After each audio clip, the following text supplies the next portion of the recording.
Hi folks, this is Don Meisner with the North Country Fishing Report. You know, I tell you about the different lines that we can use, and we talk about it a lot, and I know that. But this year in particular, I've developed a love-hate relationship with braided line. Now, braid was initially concocted to be able to fish on a bait casting reel, and it worked fine. Spinning reels, no, you never use braid on. This was the old way it was. But as technology started improving and line companies tried to come out with the best of possible lines because it seemed like competition was always growing, they designed braids that could be used on a spinning reel, and that's what I use, spinning reels. So I started using braided line, and the advantages we've talked about, braided line doesn't stretch, so you feel everything happening so much more. Because it doesn't stretch, you hook the fish better, especially the farther out your cast, the better it is because monofilament line stretches. And by the time your input, which is yanking on the rod, gets all the way out to where the hook is, it's minimized tremendously by line stretch. Well, not with braid. Nope, you can hook fish better with braid.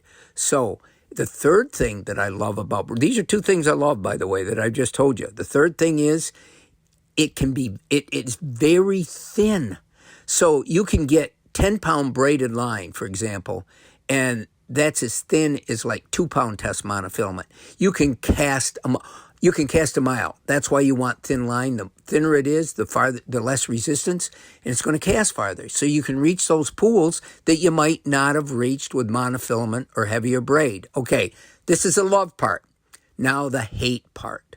And I'll tell you, it causes so many problems for me, is tangles.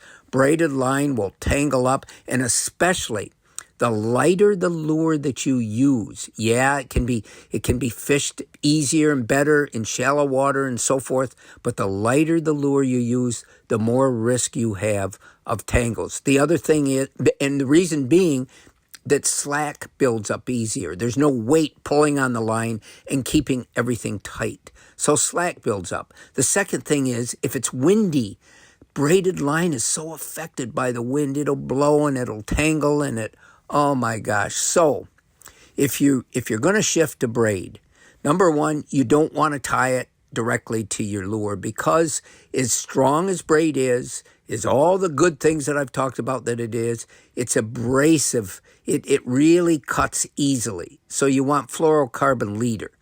But the other thing is that braided line, the fish can see it easier than they can.